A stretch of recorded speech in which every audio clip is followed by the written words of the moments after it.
SK 하이닉스 2023년 실적을 분석하고 손익분기점을 예측해 보도록 하겠습니다.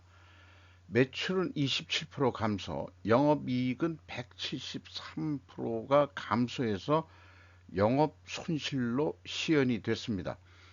가공비 배부 재고자산 회전율은 3.7회전으로 산출이 됐고 PBR은 2.14 상태로 주가가 크게 뛴 상태입니다. 재고자산 매출원가 회계 투명성 검증을 실패했다고 제목을 붙여봤습니다. 구독, 좋아요 부탁드리고 필요하시면 1.5배속을 보시기 바랍니다. 원가 회계 손익으로서 매출이 27조 6천억 원대로서 전년보다 27% 감소했고 가공비 배부 재고자산은 16.8%가 감소가 됐습니다. 매출 원가가 상당히 뛰어가지고 매출 총이익이 96.8% 감소를 했고 총이익률도 36.4%에서 1.6%로 떨어졌고 판매관리비 고정비 성격으로 나가다 보니까 영업손실 4조 6,721억 원의 영업손실이 났습니다. 전년보다 영업이익이 161%가 하락을 했습니다. 영업이익률 마이너스 16.9%로 산출이 됩니다. 스루프스로 분석한 결과를 말씀드리면은 매출에 비례하는 매출 재료비는 11조 5천억 원대로서 5.4%가 증가했습니다. 이거에 의해서 본다면은 원재료 가격이 매우 높게 뛰었다. 32.4% 갭이 있기 때문에 이렇게 추론을 해볼 수 있겠습니다. 수르프율은 71.2% 매우 높은 수준에서 58.3%로 하락을 했고요. 운영 경비가 8.4% 아이고 죄송합니다.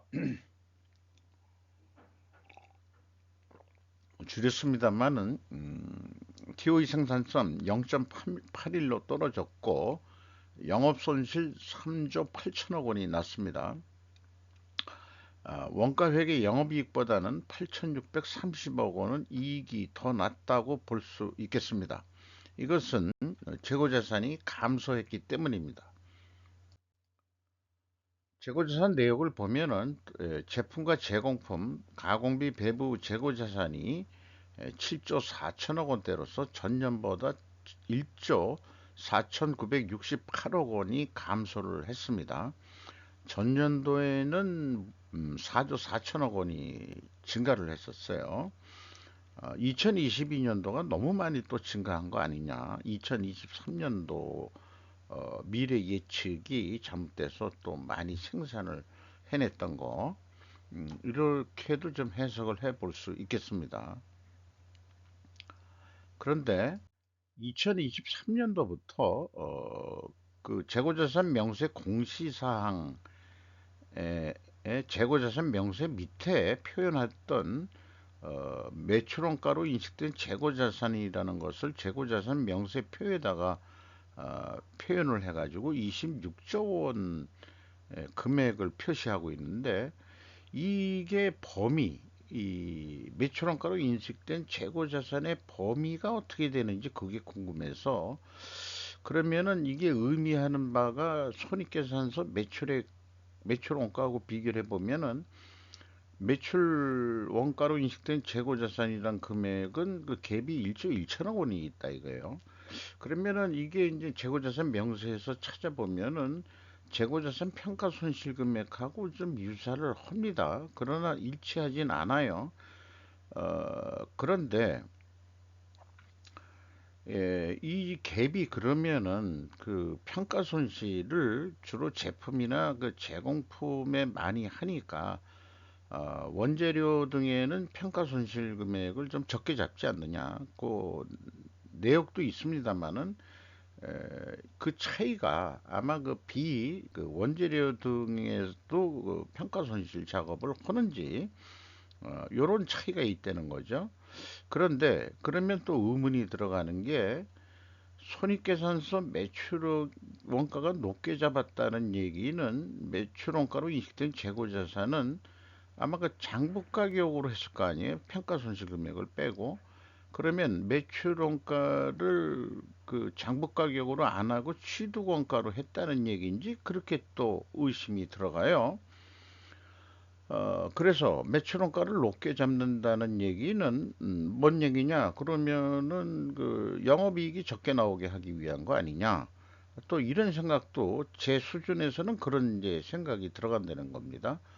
어, 그래서 이 SK 하이닉스만이 아니고 딴 데도 좀 여러 군데 지금 하고 있으니까 제 현재까지 견해는 그렇습니다. 매출 원가로 인식된 재고자산의 금액 의미가 정립이 쉽지 않다. 분석하는 입장에서 기업마다 기준이 다른 것 같고 타 기업은 재고자산의 원가란 이름으로 공시하고 있는데 어떤 경우에는 그 금액이 제가 분석할 때 비성분에서 MC라고 짓게 하는 그 금액과 일치하는 경우도 있고 해서 그 개념 정의가 기업마다 좀 다른 것 같아요. 어떻게 왜 그런 걸 하는 건지. 자관 이 원가 회계는 일반 사람들이 복잡해가지고 접근하지 못하게 뭔가 이 벽돌담을 싸고 있고 그들의 아성을 쌓아나가는 그런 거로 자꾸 생각이 듭니다. 여기에 이제 그 회계 출신 아닌 제가 이렇게 도전을 하고 있는 거죠. 스루프 회계로. 비용의 성격적 분류를 1번과 2번으로 디커플링 하면은 MC가 12조 3,778억 원으로서 45.9%가 크게 증가했어요. 어, 그리고 운영 경비가 8.3% 줄였고, 그래서 그 전체 금액과 매출원가 판매 관리비의 합은 이렇게 일치를 하게 돼서 이 1번과 2번 금액은 정확하다고 그렇게 말씀드릴 수 있고, 운영 경비에서 판매 관리를 뺀 것이 공장 가공비가 되겠는데, 이게 14조 8천억 원대로서 가공 비율이 총 제조 비용에서 57.7%로 증가를 했습니다. 그러면은 재료 비율이 떨어졌죠. 이렇게 떨어지면은 여기에서는 원재료 가격이 하락했다라고 2차 추론을 할 수 있는데 1차 추론은 매우 높게 원재료 가격이 올라간 것 같다. 이렇게 분석이 나오는데 추론이 나오는데 여기하고 모순되죠. 이 모순되면은 이제 저 같은 수준에서는 이제 머리가 이제 쥐가 납니다. 그러나 모순이라는 것은 해소가 어떤 식으로든 되죠. 그래서 이제 뭐 지표를 비교하는 거로 제가 이제 머리를 굴려서 만들어 냈습니다만은 그 점도 이제 쭉 진행하면서 말씀드리겠습니다. 먼저 장부상으로 나와 있는 이 3단계 검증 과정이 있는데 저는 재고자산 회계 투명성 한 놈만 패고 있죠. 다른 건 안 팹니다. 잘 모르기도 하거니와 스루프하고 관계 있는 거는 재고자산 하나뿐이 없습니다. 그래서 그 이 분석을 위해서 WCI 제품과 제공품의 이 변동액하고 그 다음에 비성분의 재고세 변동액은 일치합니다. 1이라는 숫자는 단지 100만 원 단위로 하다 보니까 단수 차이라고 할 수 있겠습니다. 재고자산 명세를 위와 같은 흐름으로 해야 된다는 것은 지속적으로 제가 강조하는 바이고요. 내부 회계 관리 감사를 이 사람이 없어서 제가 좀 용역을 받아서 한 2년 동안 중소기업입니다만 해봤기 때문에 그 어느 정도 그건 제가 그 자신 있게 말씀드리는 건데 이 정도는 해줘야 이런 거를 이제는 이제 빨갛고 다 보여줘라. 이게 원재료가 입고가 얼마 됐고 출고가 생산에 투입된 게 얼마고 뭐 평가 손실 금액이 얼마고 타개정 대체 뭐 이런 게 있으면 어떻게 됐고 그래서 기말 재고를 표시해라. 이렇게만 제대로 되면은 그이 내부 관리 회계 업무는 50%는 먹고 들어갑니다. 나머지는 이제 뭐 외상 매출, 그다음에 뭐 매입 대금을 제때 줬느냐, 뭐 이런 거를 하고 내부 회계 관리 쪽에서 그 재무 쪽은 그렇게 그 점검하는 게 그렇게 많질 않아요. 왜냐면은 그게 또 회계 분야 사람들이 자기 나와바리를 너무 건드린다 뭐 해서 그런 건지 모르지만은 제 경험상으로는 그것은 이제 또 내부 관리 회계 쪽에서 많이 그 타치 안 하는 그게 이제 외부 감사법인들이 많이 이제 그 하게 되는 영역으로 되어 있는 거로 되어 있습니다. 2단계, 3단계로서 총 제조 비용도 일치를 합니다. 감사한 일이에요, 이렇게. 그 다음에 현금 흐름표 기준으로도 일치를 한다는 것도 감사한 일입니다. 그러니까 장부상으로 되어 있는 그 재고자산 회계 투명성은 이게 패스가 되는데, 아까 그 금액은 이렇게 일치시켰다 그래도 그게 지금 합리적으로 그 이해가 되는 거냐? 우리가 궁금한 게 적자가 왜 났냐? 원재료 가격이 올랐다, 판매 가격이 내렸다. 이런 게 이제 주 관심사거든요. 어, 운영 경비에서 인건비가 3조 2천억 원대가 집행이 됐는데 직원 수가 121명 증가했어요. 근데 2020년대는 1,800명이나 증가가 됐는데 이 경우는 증설 때문에 이렇게 됐다고 봅니다. 그 2022년도에 이렇게 증원이 됐는데도 인당 평균 임금은 1억 4,300만 원까지 나갔었는데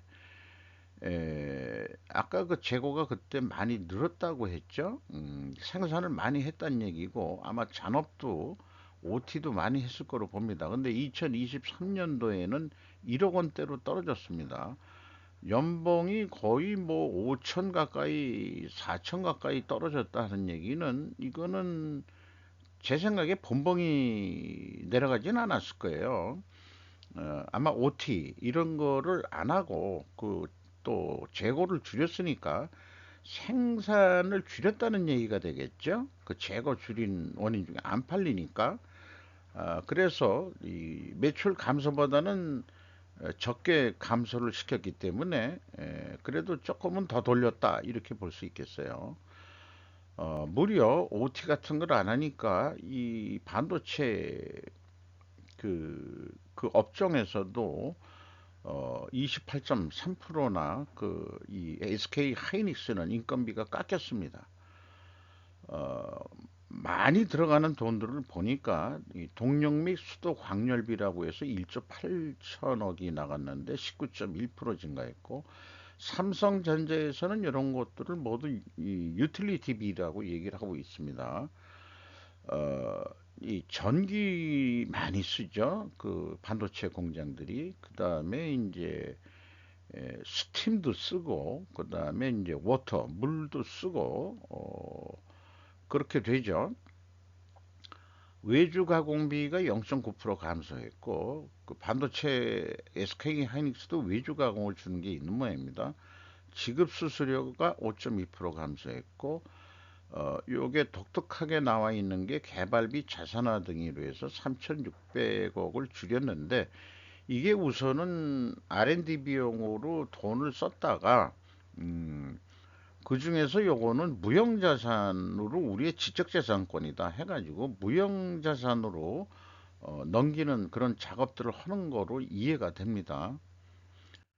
경영평가지표로서 회전율이 3.7회전으로 거의 1회전으로 매우 높게 수준에 비해서는 크게 상승했어요. 근데 2021년도가 더 좋았죠. 5.3회전.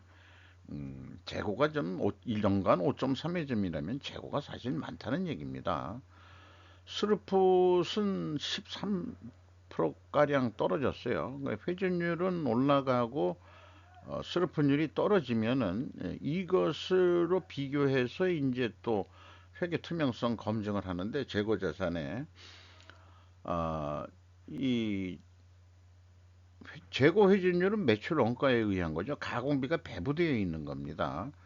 그런데 스루풋율이라는 것은 이제 가공비가 배부되지 않은 매출 재료비로서의 스루풋을 계산해 거니까 가공비가 배부된 거에 의해서 그 재고자산 평가가 얼마나 그 부풀려졌느냐 이런 관점이 있기 때문에 요거를 동일 방향이면은 투명성이 있다고 보는 거고요. 반대 방향이면은 분식회계 개연성이 있는 거 아니냐라는 제 그 가정이론을 세운 거죠. 그래서 가정이란 것은 항상 입증을 해야 되기 때문에 이 역방향인 경우에는 원재료 가격이 크게 하락했어야 됩니다. 그 다음에 이제 판매 가격도 하락해야 되고 이렇게 되겠습니다.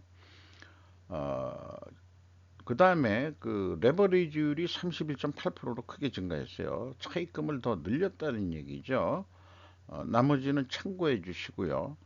그래서 지금까지 드린 말씀을 어떤 그 매트릭스 표로 얘기를 하면은 여기에 해당합니다. 역방향인데 회전율은 상승하고 그 스루픈율은 하락했다. 분식회계 개연성 가정을 세운다. 이것을 반증하려고 하면은 원재료 가격이 하락하고 판매 가격은 인하됐어야 된다. 이렇게 이제 얘기할 수 있겠습니다. 그리고 제가 SK 하이닉스를 위한 그 변호인으로서 1,000원짜리 변호사라는 그 드라마가 있었죠. 거기에서 그 이 투명성 입증을 위한 또 아까 그 모순이 있는데 모순을 해소하기 위한 방법 중에 하나가 수량으로 재고 회전율을 산출해서 상승을 했으면은 그게 그 투명한 거다. 근데 외부에서는 저희가 수량으로 해볼 방법이 없는 거죠. 그건 실무진들이 할 수 있는 얘기겠죠. 이렇게 생각이 들어갑니다. 그렇게 생각이 들어가는 게 아니고 그렇게 이제 보안으로서 투명성 입증을 하는 방법론까지 필연적으로 존재할 다른 결과가 뭐냐? 이거를 했을 때 재고 회전율을 수량으로 해본다는 거죠. 그래서 원재료 및 제품 가격 추이를 해서 원재료 가격이 하락했냐 확인할 수가 없습니다. 제품 판매 가격도 그렇고 삼성전자와 마찬가지로 자 그게 그 방위 산업이라면 국가 비밀이라고 해서 이해는 하겠는데 이 반도체가 그러냐 인정을 합시다. 음, 반도체가 이제는 그 국가의 그 전략 산업으로서 그 이 비밀 보장을 해야 된다. 음, 그렇게 봐줄 수밖에 없겠죠. 그래서 지금 구두로 얘기한 것을 이렇게 말씀드린 거고, 이 SK 하이닉스가 제품에 대해서 그 설명한 내용들을 가져왔습니다. 제품 가격은 응용 제품 전반에 가격 하락이 있었으나 하반기에는 조금 시황이 개선이 됐다. 판매 가격이 올랐다. 그럼 연간 판매 가격 추이니까 보통 에버리지로 얘기를 해주면 되지 않을까 생각도 합니다만은 삼성전자도 안 하는데 우리가 뭐 하려고 하느냐 이렇게 하면 또 할 말이 없는 거죠. 그래서 구두 설명으로들 이렇게 얘기하고 있습니다. 삼성전자는 퍼센테이지로 얘기합니다. 뭐는 몇 프로 올랐고 뭐는 몇 프로 내려갔고 그러면 사실 숫자적으로는 자기네들이 다 계산은 한다는 얘기예요. 내부적으로는 100%다 할지는 몰라도 그렇습니다. 반도체가 국가 방위 산업에 넣어주기로 합시다. 그래야 그 스스로를 위로할 수 있겠습니다. 분석하는 입장에서 검증이 불가능하구나. 요렇게 말이죠. 그래서 손익분기점 매출액을 예측해 보는데 요게 제가 좀 양식을 조금 더 개선을 했어요. 좀 더 남들한테 얘기를 할 때 어떻게 예측을 하느냐 그러면은 요 색깔 표시 있는 변수만 조정을 한다. 실적을 먼저 이렇게 왼쪽에 놓고 그 다음에 이제 오른쪽에 변수를 넣는데 이게 사업 계획을 나오게 하려고 그러면은 사실은 원가 회계는 총 제조 비용을 만들어내는 방법에다가 매출 원가까지 계산하는 요 흐름을 이해를 해야 될 거 아니에요. 그래서 실적이 있으니까 저는 밑에부터 작업을 좀 해보자 이겁니다. 위에 거는 이제 나중에 영업이 해야 되지만은 그래서 제조원가 예상을 좀 해달라. 그러면은 여기에 생산 재료비가 28% 정도 증가해야 된다. 목표가 손익분기점이라면은 그러면은 어, 요걸 그 생산하고 얘기할 필요는 없겠죠. 그 회계 부분이. 그럼 28% 정도는 올려야 된다. 이렇게 얘기를 하고 가공비도 좀 이제는 오르지 않겠느냐? 인건비도 다시 좀 시황이 좀 올라가고 그럴 것 같다면은 그리고 재고 회전율이 그 크게 떨어졌는데 아니 재고 회전율이고 재고가 또 생산을 또 하게 되면 10% 정도 늘지 않겠냐? 이래서 이제 매출원가를 28조 7천억으로 해가지고 요거를 제공을 하면은 그 다음에 이제 그 영업에서 다 이렇게 해가지고 그 인건비도 다시 오르고 다른 것도 오르고 17% 정도. 이건 그냥 반전만 시킨 거로 했어요. 판매 관리비는 좀 내려갔는데 올라갈 것 같다. 그리고 이제 영업이익을 제로로 해버리면은 그러면은 이제 34조 7천억 정도 계획을 할 거다. 그래서 이런 소설을 이렇게 그 시나리오를 한번 예상 그 시나리오 같은 성격으로 정리를 한 거고요. 그렇게 이렇게 나온 걸 가지고 예측을 해 보면은 전망 가격은 이제 원가 사고 방식에 의해서 아까 매출 원가로 하면은 요게 나오는데 우리가 이걸 어디 납품한다고 보면은 일일이 그 브릭다운해서 견적서를 내라. 요게 어떤 단품 납품이라고 상상을 해보자 이거예요. 그러면은 영업의 사고 방식이 재고의 증감까지 생각을 하겠느냐 이게요. 그러면은 이 영업 사고 방식은 생산 재료비 얼마 들어간다, 가공비 얼마 들어간다, 판관비 얼마 나간다. 그럼 이게 다 해버린 게. 그다음에 이제 그 보통 이거 마진은 안 표시를 안 하죠. 여기는 없는 건데 보통 그러면은 일반 관리비라고 해서 거기에다가 마진을 넣어서 견적을 내는 경우가 있는 거로는 생각을 합니다. 어쨌든 요즘은 마진까지 어느 정도 우리가 어느 정도 인정하겠다라고 그 구매처에서 얘기하는 경우도 있을지 모르겠어요. 그러면 이거는 그냥 다 단순하게 더하는 거죠. 그러면은 이게 좀 아니, 많이 나옵니다. 35조 그 4,500억으로 500억으로 그러면 뭐가 채택이겠냐? 회사 입장에서는 좀 도전적인 목표를 이번엔 잡아야 되지 않냐? 적자인데 손익분기점만 요거 이상 물론 영업을 해야 되겠습니다만 그래도 그 재고가 10% 증가한다면은 6,800억의 이익이 나게 돼 있다 이게 10%만 증가해도 반대로 재고를 또 10% 줄인다 그러면은 적자 7,900억이 또 나올 거다. 이런 얘기가 되겠습니다. 그래서 이런 원가 회계에서 벗어나서 우리가 영업 스스로 이 사업 계획을 할 수 있는 그런 게 돼야 되지 않겠냐.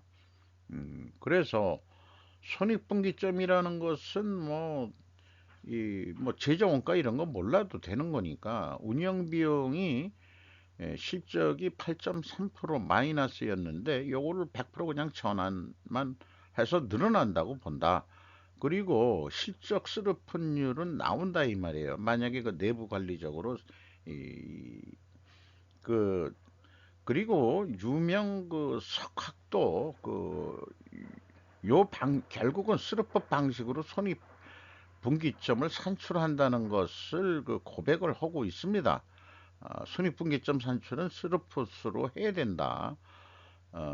요 스루풋율 TR이라고 하는 거죠. 그래서 이것을 그 운영 비용하고 영업 목표 이익을 더하면 요거는 이제 운영 비용만 목표 이익은 없으니까 손익분기점이니까 요걸 제로로 해버리면은 36조 9,988억 원 거의 37조 원이 목표가 나와야 돼요. 그러면은 자 이게 이제 맥시멈은이라고 보고 그러면 스루풋은 매출 재료비 중심으로 사고방식을 하는 거 아니냐. 보통 납품업자들도 연재료 연동형으로 원재료 가격이 올랐으니까 판매 가격 올려달라고 아우성들 하는데 중소기업들이 음, 그 뭐 거기에 대해서는 할 말이 많습니다만 어쨌든 그 재료가 28% 증가한다고 요것은 이게 입력을 해가면서 이 시뮬레이션을 하는 거예요. 입력을. 그래 여기에 가깝게 되도록 그래서 그 28%그 재료비가 증가해야 된다. 더 생산을 해야 된다. 작년에 안 했으니까. 그리고 마진율도 조금 개선해 보자고 해서 입력 요소를 매출 재료 비율을 1.7% 낮춥니다. 그러면 상대적으로 수루푼율은 올라가죠. 요런 상태에서 36조 8천억이 나온다 이런 얘기예요. 두 가지 작업을 한 겁니다. 이건 자동으로 이제 그 술풀 이게 나오는 거죠. 여기 100에서 그 이 40을 빼면은 60%가 나오니까 마진율도 조금 올라간다고 보는 거죠. 판매 가격이 더 올라가니까 이렇게 이제 계획을 해보고 이 결과를 비교를 해보면은 오이 기준이 좀 높게 나오는데 어, 그 재료비 아까 그 매출 재료비인데 트루 베리어블 코스트라고 해서 순수 변동비라고 매출 재료비를 또그 학문적으로 이렇게 정해져 있습니다. 그러면 어느 거를 채택할 거냐? 그러면은 우리가 보수적으로 좀 가자. 그래서 어, 요 오이기 장원 그래서 그 36조 그 8천억에 요걸 어떤 단품 납품 거래라고 그러면은 3,680만 원에 납품하기로 계약이 됐다 그러면은 이익이 그래도 한 47만 5천 원 이렇게 나올 거다. 그게 목표가 그래도 야 우리가 52만 원은 남아야 되는데 야 5만 원 정도 떨어지는 거 아니야? 그러면 어떻게 되느냐? 그래서 자 마진율은 60%그 잡았고 여기에서 3.7회전인데 야 3.8회전만 해보자. 3.5% 우리가 더 매출 노력을 못 하겠느냐? 이렇게 하면은 요거는 이제 그 이 매출 재료비하고 매출하고 매출에 그 비례한다고 하는 스루프 사고 방식이 들어가 있는 겁니다. 회전율이 올라간 만큼 그 매출도 그 정도 비중으로 올라갈 거다 이렇게 지금 생각하는 거죠. 그러면은 결과는 그 38조 요거는 다른 건가? 다른 것만이네. 에, 이거는 그 결과죠. 요거는 이제 매출액만 뽑은 거고. 그래서 운영 비용까지 이렇게 그 집어넣어 주면은 1조 2천억 정도로 이익이 0.1회전 재고 회전율만 결과적으로 올려도 1조 2천억 손익분기점 계획에서 한 2조 원가량이 더 매출이 1조 2천억 정도 그 매출이 일어나죠. 이익도 그만큼 또 늘어난다. 그래서 이런 비유를 해보고 싶어요. 스루퍼 회계 기준으로는 영업생산 물류 회계 간 갈등이 그렇게 일어날 일이 별로 없어요. 그런데 영업 원가 영업 기준으로 현업부서 간 회계 간 갈등이 있다. 음, 있을 확률이 매우 높습니다.